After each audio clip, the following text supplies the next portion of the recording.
hamdalillah nahmaduhu wa nasta'inuhu wa nastaghfiruh wa na'udzu billahi min syururi anfusina min sayyiati a'malina man yahdihillahu fala mudilla lahu wa man yudlil fala hadiyalah asyhadu an la ilaha illallah wahdahu la syarikalah wa asyhadu anna muhammadan abduhu wa rasuluhu alladzi la nabiyya wa la rasula ba'dah sallallahu wasallam alaihi wa ala alihi wa sahbihi wa man tabi'ahum bi ihsan amma ba'd.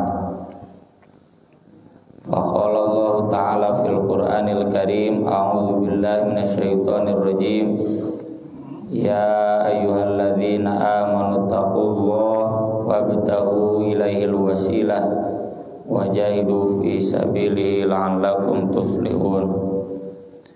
Ya ayyuhalladzina amanu taqullaha wa kunu ma'as-shadiqin. Ya ayyuhalladzina amanu taqullaha wa qulu qawlan sadida yuslih lakum a'malakum wa yaghfir lakum dhunubakum wa may yuti'illaha wa rasulahu faqad faza fawzan 'azima. Hadis yang cukup terkenal dari Nabi Shallallahu Alaihi Wasallam tentang ciri kiamat. Inna min asyratis sa'ah, sungguh di antara ciri-ciri kiamat an yurfa'al ilmu, dicabutnya ilmu. Ilmunya tentu ilmu dari Allah, ilmu yang berlandaskan wahyu, yang ilmu itu merupakan dasar untuk semua ilmu yang diketahui oleh manusia. Benar tidaknya ilmu, baik tidaknya ilmu yang diketahui oleh manusia, dasarnya adalah ilmu Allah. Karena ilmu santet juga ilmu, ya, ilmu pelet juga ilmu, ilmu sihir juga ilmu, tapi itu ilmu-ilmu yang tidak sesuai dengan wahyu. Wa yadharul jahlu, dan tampaklah kebodohan. Kebodohan itu kebodohan terhadap ilmu wahyu. Dalam riwayat lain terkenal, ya, Aisyah radhiyallahu anha merasa kaget mengapa bisa ilmu dicabut, dan beliau kemudian mendengar hadis dari Abdullah bin Amr bahwa innallaha la yaqbidul ilma intiza'an yantazi'uhu minal ibad walakin yaqbidul ilma biqabdil ulama.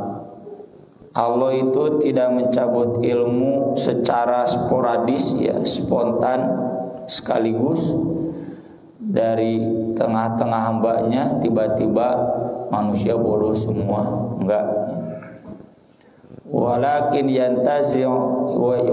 yaqbidul ilma biqabdil ulama, akan tetapi dia mencabut ilmu dengan mencabut nyawa para ulama.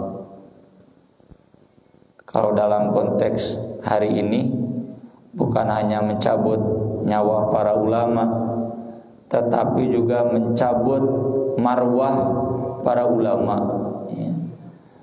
Itu bisa disebabkan ulamanya yang terdegradasi kemarwahannya, ulamanya yang terdegradasi akhlaknya, moralnya, atau memang karena umat manusia yang merendahkan para ulama.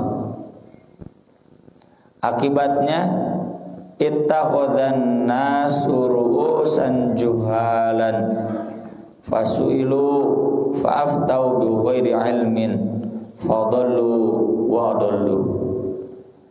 Maka ketika ulama tidak ada, ya, baik itu dalam makna tidak ada karena sudah banyak yang wafat, atau tidak ada dalam makna tidak berfungsi, tidak dihargai, tidak dirujuk. Ada ulamanya tapi tidak dirujuk. Orang-orang pun kemudian merujuk kepada tokoh-tokoh yang jahil, juhalan, bodoh. Nah ini jadi nyambung, dicabut ilmu dengan kebodohan itu begini ya.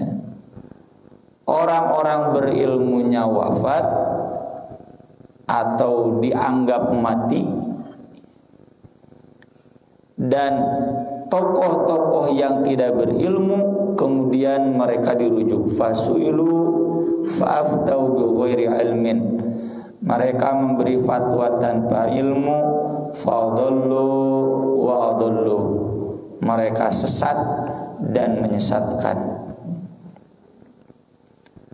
Kemudian di hadis yang awal tadi yang yurfa'al ilmu wa yadharul jahlu wa yushrabal khamru, diminum khamr, wa yadharuz zina atau wa yafshuaz zina, dan menyebar perjinahan terang-terangan, sudah bukan sesuatu yang tabu lagi, bukan sesuatu yang harus dilarang-larang lagi, dan agama tidak boleh intervensi dalam hal ini.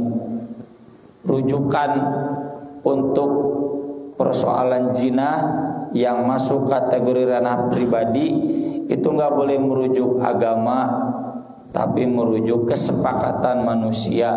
Kesepakatan manusia tentu kesepakatan orang-orang bodoh karena meminggirkan ulama.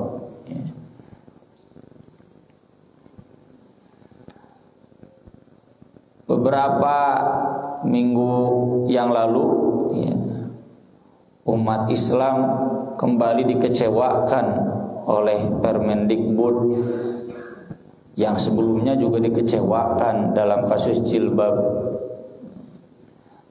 Dari protes oleh MUI, sudah dicabut dan sekarang juga MUI sudah protes, ormas-ormas Islam sudah protes. Niatannya beliau itu baik. Baiknya apa? Bikin peraturan menteri untuk mencegah dan menangani kekerasan seksual di lingkungan perguruan tinggi. Kenapa tidak di SMA, di SMP? Dah jarang. Kebanyakan terjadi itu di perguruan tinggi. Maka dibuatlah Permendikbud, dan di sana dijelaskan bagaimana apa saja yang termasuk kekerasan seksual yang harus dicegah dan harus ditangani. Ditangani itu berarti diproses secara hukum. Ya. Adalah di sana pencabulan, ya, penyebaran foto, ya, video, termasuk pemerkosaan, ya, atau menghina, ujaran-ujaran yang cabul dan sebagainya. Tapi di setiap pointer yang ditulis dalam Permendikbud itu ada kata-kata tanpa seizin korban, tanpa sepersetujuan korban. Jadi yang disebut kekerasan seksual itu kalau dari satu pihak laki-laki, ya, yang disorotnya melakukan kekerasan seksual kepada perempuan dan perempuannya tidak setuju, tidak mengizinkan. Sampai di sini kita sedikit sepakat. Ya. Kenapa sedikit? Jangan banyak-banyak, Pak, bahaya. Ya. Sedikit sepakat karena memang itu termasuk perbuatan zalim. Ya. Saya dan tim pun masih bersabar menguruskan kasus sudah hampir 2 tahun lebih. Ya. Anak-anaknya juga kejadiannya dulu ketika ada yang kelas 3 SMP, 1 SMA, ayah nama selalu lulus. Ya, karena kita nggak pakai uang, ya, tapi kita tetap berjuang meskipun capek, lelah naon karena banyak dipermainkan oleh polisi. Ya. Di sana pakai uang, pelaku ya udah ditewak, dilepaskeun deui. Ya. Kemudian sekarang membuat isu bahwa kasus dicabut.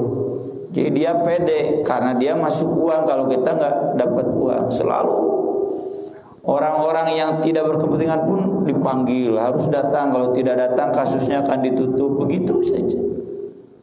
Ya, saya dan tim mewakili para orang tua. Ya. Terus, ya cenah ngajak makan siang. Naon maksud makan siang teh mun cenah ujung-ujungna mah kadenya moal cenah. Saat cenah kedaki pengacaranya saja sampai telepon khusus. Ini kasus begini. Besar biayanya. Benar itu biaya benar, biaya teu benar. Ya cenah biaya di samping-sampingnya moal. Kajen kasus ditutup daripada harus nyogok. Kan nyogok mah doraka duanana Pak. Nya ar-rasi wal murtasi, dua anak dorakan. Kita sudah berjuang sekuat, tapi tetap kita belum mundur, udah 2 tahun lebih. Kenapa kasusnya seperti yang tadi disebutkan oleh Permendikbud itu? Ini melakukan kekerasan seksual, nya nu ngaranna guru ka siswa jaba siswana parolos budak ini. Ya. Nah ini harus kita tolak, harus kita perjuangkan. Bahkan sekuat tenaga kita harus bela mental mereka, kemudian yakinkan untuk terus ke pengadilan. Ya, jangan sampai ada istilah udahlah diselesaikan kekeluargaan, jangan sampai dibawa ke polisi, nanti wirang, nanti cemar. Kita harus ingat hadis man awa muhditsan la'anahullah wal malaikah wan nas ajma'in. Ya. Fa inna alaihi la'natullah wal malaikah wan nas ajma'in.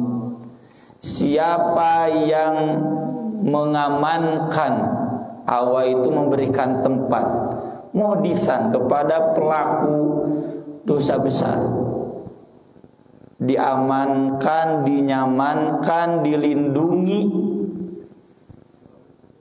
maka dia akan mendapatkan laknat Allah, laknat malaikat, dan laknat semua manusia.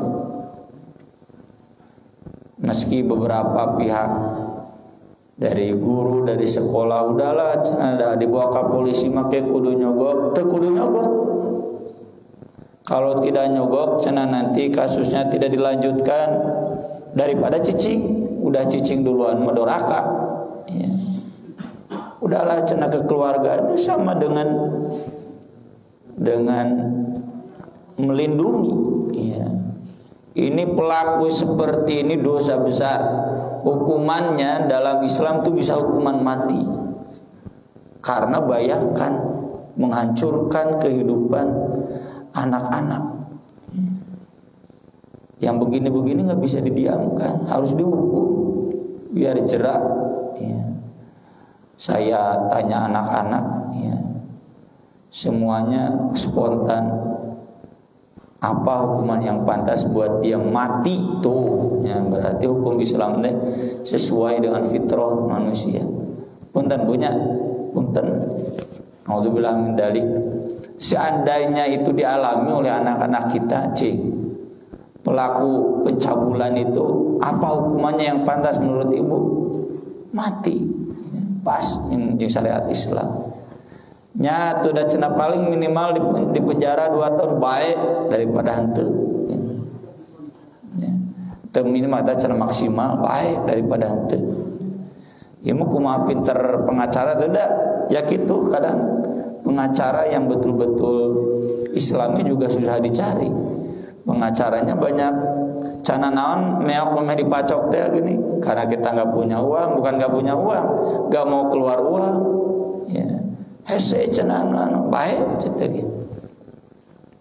Nah disinilah kita sedikit setuju karena perbuatan seperti itu bejat dan harus dihukum. Tapi tentu kita tidak akan setuju dengan frasa tanpa sepersetujuan korban. Memang kalau korban setuju tidak termasuk pelanggaran. Nah, ini yang diprotes oleh MUI. Bukan seakan-akan dengan jelas Permendikbud itu melegalkan zina. Itu karena pikiran beliau-beliau yang ada di atas, Dalai Menteri unggul pasti naoge nya aya tim ahlina, ya, aya pakarna, dan memang pakar itu tergantung menteri, ya. Saya mengalami dulu zaman pemuda, ya, sekarang udah tua. Zaman aktif di organisasi pemuda, ketika menteri pemudanya Adi Aksal Daud, ya, meski mantan ketua KNPI, tapi udah kan dari PKS. Di bawahnya juga aktivis-aktivis muslim, enak. Nyapunten beten jeung nu ayeuna gitu. Ya. Itu enak. Nyambung gitu. Ngobrol visi pemuda Islam itu. Ganti menteri ganti kan perangkatnya. Nah, ini karena bapak-bapak yang ada di atas, otaknya itu sudah bukan otak wahyu, ilmunya sudah bukan ilmu wahyu, tapi ilmu sekuler. Ilmu sekuler itu ilmu yang tercerai dari agama, ilmu yang didasarkan pada pokoknya asal logis, asal empiris, kesepakatan manusia. Ya, saya pernah singgung ya di kajian sebelum-sebelumnya. Nah, ilmu sekuler teh Pak positivistik. Kalau saya katakan ini air panas, Bapak setuju panas karena Bapak merasakan panas. Ini air teh manis, Bapak setuju manis karena Bapak merasakan, bisa membuktikan bahwa ini air teh manis. Ini saya katakan air tawar, udah kelihatan bening. Bapak juga kan pasti setuju. Gak mungkin saya katakan ini air susu. Kenapa? Bapak, Ibu bisa membuktikan, bisa melihat bahwa ini air bening, air mineral. Nah, begitu yang disebut ilmu di barat itu. Kalau kita mengatakan Quran wahyu, orang barat gak bisa membuktikan. Itu kan cuma Nabi saja yang mengalami. Kita gak bisa mengalami dan tidak akan pernah mengalami. Maka keilmiahan wahyu itu tidak bisa diakui ilmiah. Konsep jinah yang diajarkan wahyu pun itu sifatnya dogmatis. Kita tak mikir nu palinter di luhur tapi keblinger teh. Apa konsep jinah? Konsep pelanggaran seksual? Ya kembali ke kesepakatan manusia. Kalau sepakat berarti bukan pelanggaran. Kalau tidak sepakat berarti pelanggaran. Begitu. Ini sangat tipisnya. Tidieu banyak Pak, Bu, tinu cai tadi. Kemudian kanu jina lumpat. Nah, inilah yang tadi kita sebut di hadis pertama, dicabut ilmu, ya, tampak kebodohan, kesananya kemudian banyak mabuk-mabuk dan tampak zina. Dasa paket, ya. Mabuk-mabuknya, zinanya sapaket. Mohon maaf, khawatir ini banyak ibu-ibu, kecuali ibu-ibu yang di sini, yang turut bela sungkawa kematian artis yang kemarin meninggal di Jawa Timur. Jangan lupa Bu ya, bagaimana dosanya, dan kita belum tahu dia tobat. Bahkan kelihatannya anger. Anger dalam hal apanya? Yaitu dalam mabuk-mabuknya, dalam perzinahannya. Ya udah beres lah gitu. nggak usah ada bela sungkawa kan. Nabi SAW itu tidak mau menyolatkan peminum khamar, pelaku zina, penggelap uang ghanimah meski hanya 3 dirham. 3 dirham misalnya dirham 10.000, 3 dirham berarti 30.000. Nilap kernilepan kenceleng Jumat sakuan gitu katingali na CCTV gitu. Tepira 30.000. Sahabat Nabi cenah itu meninggal dunia. Oh yang disolatkan ku Nabi enggak. Kenapa? Enggak. Silakan solatkan oleh kalian. Para sahabat, wah ini pasti ini orangnya ada dosa.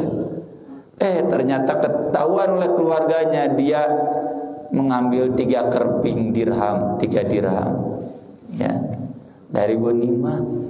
Kira mau 30.000 wae, Nabi gak mau menyolatkan. Gak mau menyolatkan itu artinya gak mau mendoakan.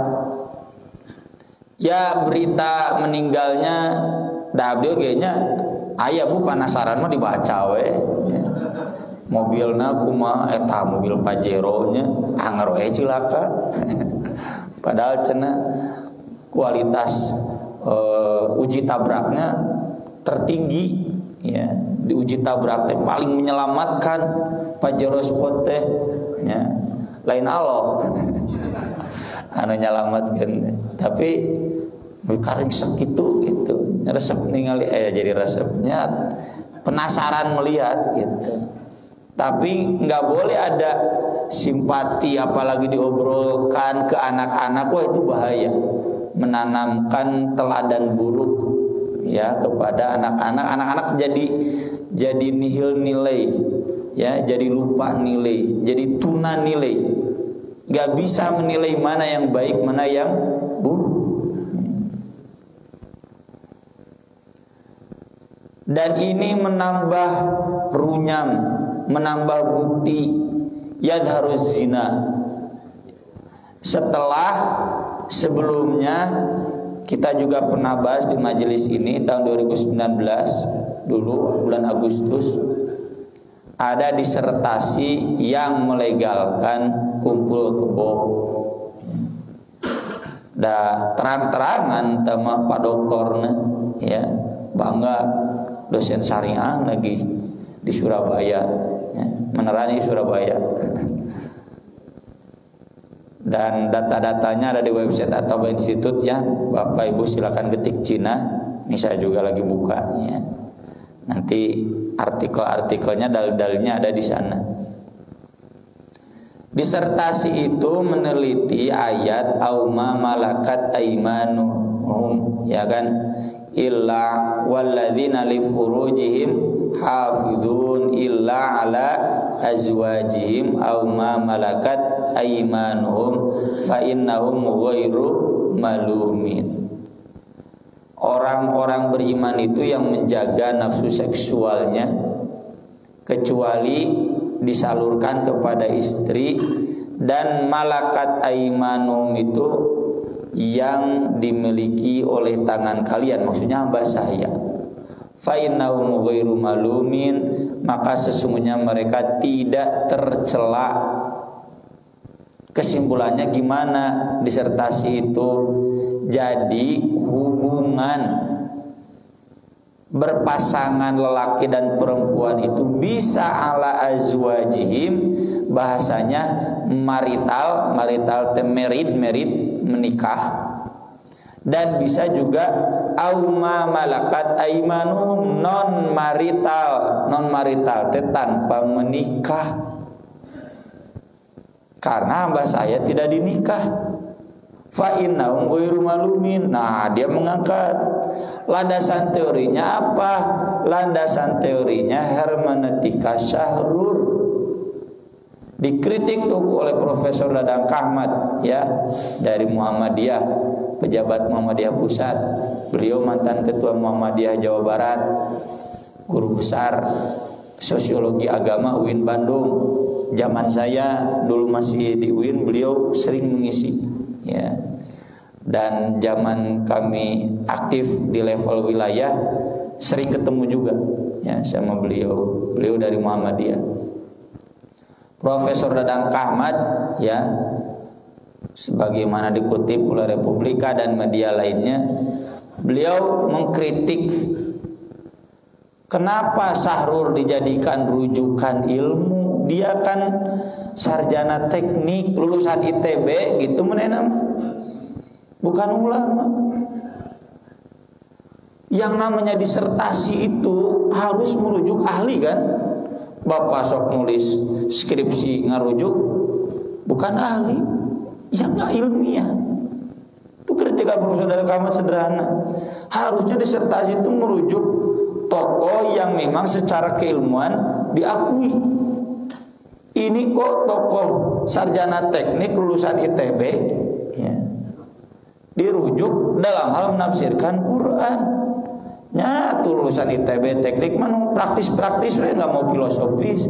Ini istri menikah, ini hamba sahaya tidak menikah, berarti hubungan laki perempuan itu bisa menikah, bisa tidak menikah. Gitu aja, hiji tambah hiji 2.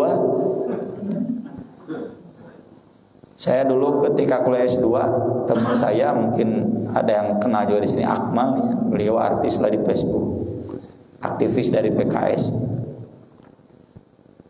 Itu kalau mata kuliah filsafat pendidikan Islam dan filsafat Islam, saya paling sebel dengan kuliah filsafat. Kenapa?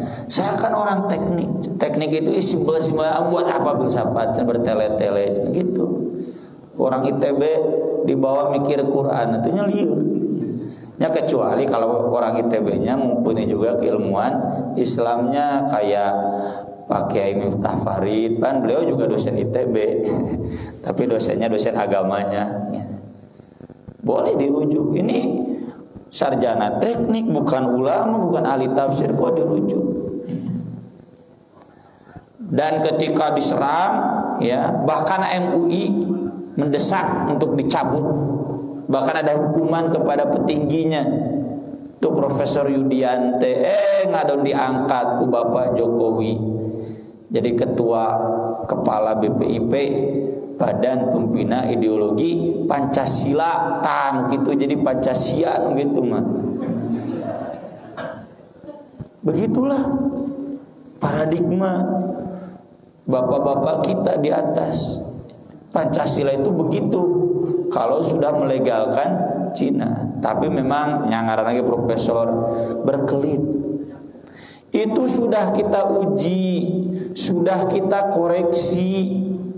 Koreksinya apa? Ini nggak bisa diterapkan di Indonesia karena melanggar undang-undang pernikahan. Kecuali kalau masyarakat Indonesia setuju lewat DPR untuk mengubah undang-undang pernikahan, sah-sah saja, tingali. Ini datanya ada, ya. Data ujaran-ujarannya abadi atau di internet banyak sampai hari kiamat, asal itu dicabut. Ya. Di sini terlihat juga kan profesor yang pemikirannya sekuler. Non sekuler itu menyerahkan urusan benar dan tidaknya sesuatu pada kesepakatan manusia. Gitu tabah. Tepira ilmu sekuler teh. Ieu teh manis teh. Menurut saya manis. Menurut Bapak sok kasar. Oh nya amis. Gitu sekuler teh. Cenah usah berarti ilmu itu salah. Enggak, benar. Benar, masa saya ngasan amis coba pahit berarti Bapak nu teu damuna. Nu keur udur geus puguh sirup teh enak pan keur anu udur mah nya sirup teh para raid cenah kitu. Betul, tapi tadi kita singgungkan di awal yang disebut dicabut ilmu itu ilmu wahyu. Ilmu yang menjadi dasar untuk ilmu-ilmu manusia. Nah, seharusnya ilmu sekuler itu dipakai dalam teknik, oke, silakan. Di dunia teknologi mah, teknologi HP, teknologi komputer, teknologi mesin, teu kudu neangan dalil qul huwallahu ahad, teu kudu. teknis. Tapi ketika masuk ranah-ranah yang filosofis, ya, contoh apa itu konsep Cina, apa yang disebut minuman keras, ya kan, kalau di kita yang ditandatangani oleh Presiden SBY belum dicabut itu kan.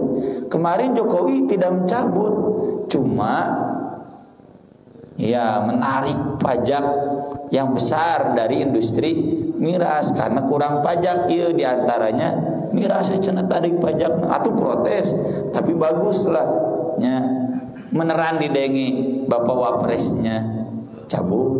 Tapi ya, tapi Perpres yang ditandatangan oleh Bapak SBY itu belum dicabut.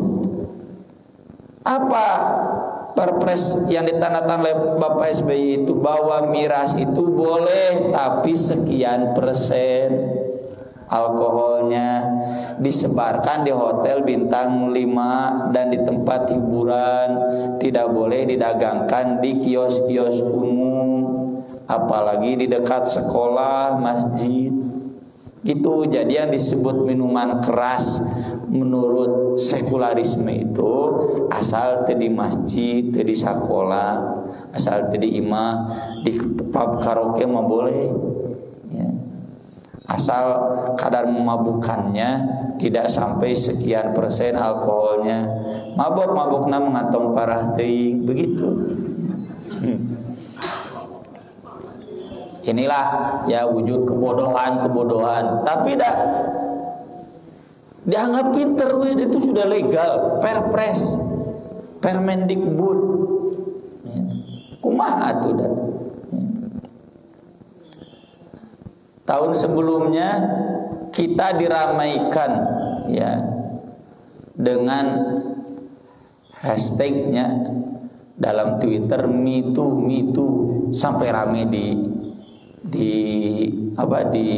jagat dunia maya, khususnya anak-anak muda. Me Too deh, aku juga. Itu kan berawal dari pengakuan artis-artis di Hollywood bahwa dia ketika pertama kali jadi artis itu dipaksa untuk dilecehkan secara seksual oleh manajernya, oleh sutradaranya. Berani dia ngaku. Lalu kemudian banyak juga yang mengaku artis-artis Me Too, PTKB artis Hollywood. Sampai kemudian dalam perayaan Oscar dan Golden Globe ya, mereka semua sepakat pakai baju hitam sebagai protes kepada kaum lelaki yang terlalu memaksa, bukan terlalunya, yang selalu ya menggunakan hegemoni kekuatannya untuk melecehkan kaum perempuan. Protes dari Indonesia jika ada mual jauh banyak ya. Saya tahu dari siapa, kan ada jamaah yang dia dulunya manajer artis ya, artis-artisnya tapi sekarang udah pada dijilbab, dia juga udah tobat. Artis Bandung dijilbab sahabulah terkadang disebatkeun nya dijarah dijilbab.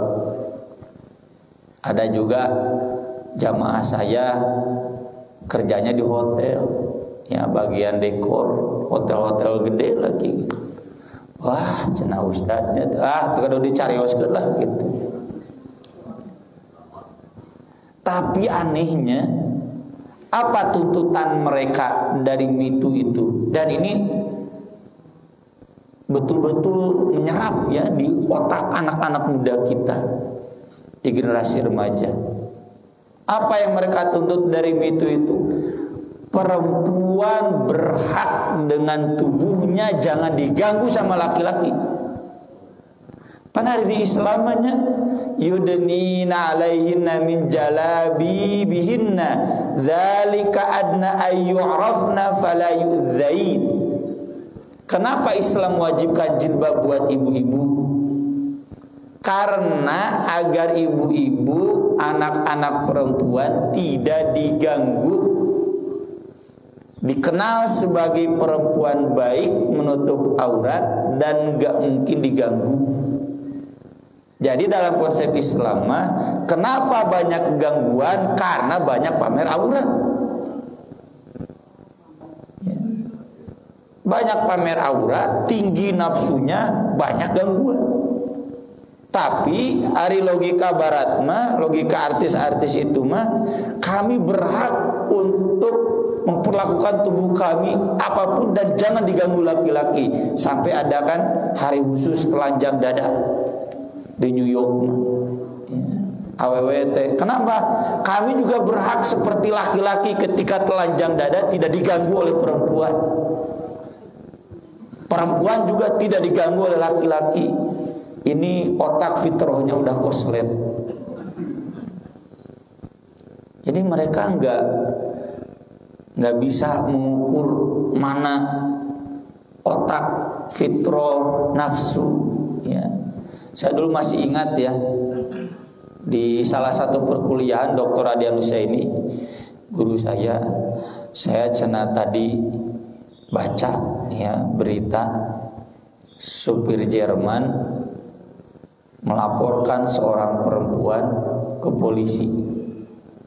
Hanya karena apa? Karena dia duduk di belakang supir dengan pakaian yang tidak senonoh, katingali tina kaca spion tengah, mengganggu konsentrasi. Dilaporkan. Jadi laporannya itu karena mengganggu tugas supir. Nah, Ustaz Adian langsung menyimpulkan, ini menunjukkan dek orang kafir, dek orang mana, yang namanya aurat itu universal. Universal, nggak bisa dibilang wah itu mah picik kumaha. Universal. Allah itu membuat aturan itu yang universal, yang sesuai fitrah manusia. Dan ini yang saya lebih khawatirkan ya, ketika 3 tahun yang lalu kami mulai merintis pesantren, ternyata anak-anak teh ongkoh tukang ngapalkeun Quran, tapi ngobrol drakor nama jaralan. Di razia HP teh kitu we, aya foto profil artis Korea gitu. Tapi kata orang tuanya nyaleuheung nya geus ka pasantren mah teu pati teuing. Terlebih karena dibatasi, tapi nyararambu. Dan saya mencoba untuk selalu dekat dengan anak-anak, ngobrol. Ku masih drama Korea teh, drama-drama nungkul gelutan atau terang aya can Ustaz, wah nyambung. Dan kesininya kan kalau kita buka Detikom, kebetulan saya sering merujuk Detikom atau Google, selalu ada ulasan drama Korea. Apa yang diulas di drama Korea itu? Free sex. Saya konfirmasi juga ke anak-anak, iya. Ini untuk santri mungkin ada benteng, ada tameng. Tapi kalau untuk yang lain, di luar itu khawatir. Siapa lagi yang jadi benteng kecuali kita?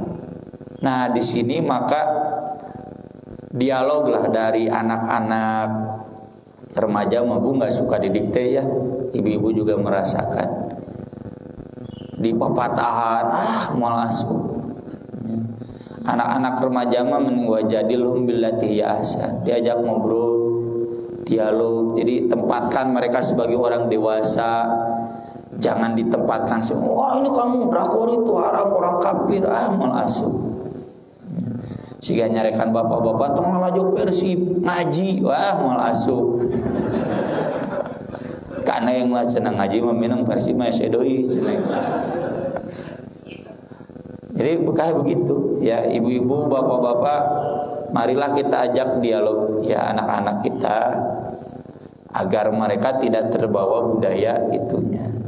Ingatkan bahwa itu orang kafir, budaya itu budaya salah ya. Karena ya saya baca selintas mengenai liputan drakornya dina Republika Malaya. Saya kan Republika, Detikom, Google nya, Kompas nggak ada gitu. Detikom karena memang butuh update beritanya saja. Selalu ada dan selalu menyinggung itu. Nah, ini menunjukkan bahwa yang namanya zina ini sudah dianggap sesuatu hal yang biasa-biasa saja. Dan ketika itu terjadi, kita rasakan sendiri, ya. Atau mungkin saya rasakan, kalau di sini mah enggak. Punten Pak Bu, di Lemur abdi di situ Aksan di Kapungkur terkenal hejo teu aya beureumna. Sampai sekarang pun pemilu nyaris nggak ada beureum teh hejo we. Ya. Antawis PKB, PKS mah orangnya petilu, ya, itu saja. Aya kamari leung Gerindra suaranya itu di 3 RW itu. Wah, nu beureum momalaya. Tapi anak-anak yang menikah MBA, married by accident, itu sagam teh meureun aya 2. Itu di daerah nu hejo, kemudian di daerah anu beureum, ya. Dan saya dapat laporan dari Cicadas, di Cicadas apa cenah beureum. Wah, cenah Ustaz di dieu mah istilah aneh. Nah, ini tentu sekali lagi ya harus mengingatkan kita semua kesiapsiagaan baik secara konsep ataupun secara aksi. Kita harus waspada. Punten, jangan merasa nyaman saja kita pribadi bisa ngaji di Masjid Baitur Rahman sudah merasa cukup, enggak. Kita kan dituntut untuk amar ma'ruf nahi munkar. Kita perlu minimal menyuarakan. Ibu sebagai guru minimal menyuarakan. Bapak sebagai dosen minimal menyuarakan bahwa Permendikbud ini salah, ya. Bahwa itu salah. Penting nih ke anak muda, saya rasakan sendiri dulu ketika kuliah di UIN. Kalau ada dosen yang tegas itu yang kita rindukan. Butuh. Kita itu apal itu yakin, tapi di tengah-tengah jalan itu yakin orangnya jadi kadangnya ragu kok begini gitu. Nah, ketika ada dosen yang berkata tegas, ini salah, ini benar, asarus itu kan hati-hati. Ya. Di anak-anak juga sama, apalagi di dunia SMA, SMP, ya, yang mereka kadang butuh panduan nilai. Minimal kita bersuara amar ma'ruf nahi munkar lewat lisan. Bapak Ibu di keluarga juga sama, di tetangga juga sama. Minimal kita bersuara, bagusnya kita beraksi. Bagaimana agar bisa mengerem perzinahan ini. Dan di level atasnya, alhamdulillah kita masih terwakili oleh MUI, oleh Ormas Islam. Eta bagian palalintar lah, bagian konsep masuk, adu argumentasi, adu filsafat, adu konsep. Kita di bawah juga kewajiban menanamkan itu agar memang itu bagian dari ciri kiamat. Kiamat tidak bisa ditarik, tidak bisa dimundurkan. Tapi maksud hadis Nabi tadi kan, kita jangan terbawa rusak menjelang kiamat. Nabi menjelaskan ciri kiamat seperti tadi, maksudnya kita jangan terbawa rusak. Mulai dari rusak ilmunya, rusak panutannya, sampai rusak moralnya. Naudzubillah min dzalik. Sekian mungkin yang bisa saya sampaikan pada kesempatan pagi hari ini. Mudah-mudahan bermanfaat. Sebelum saya tutup, barangkali ada pertanyaan atau masukan, saya persilahkan. Daya cekaplahnya terus jelas jinah mah di orang. Nanti jelasnya di luar. Aku qouli hadza wa astaghfirullah li wa lakum subhanakallahumma wa bihamdik asyhadu an la ilaha illa anta astaghfiruka wa atubu ilaik. Wassalatu wassalamu ala rasulil karim. Wassalamu alaikum warahmatullahi wabarakatuh.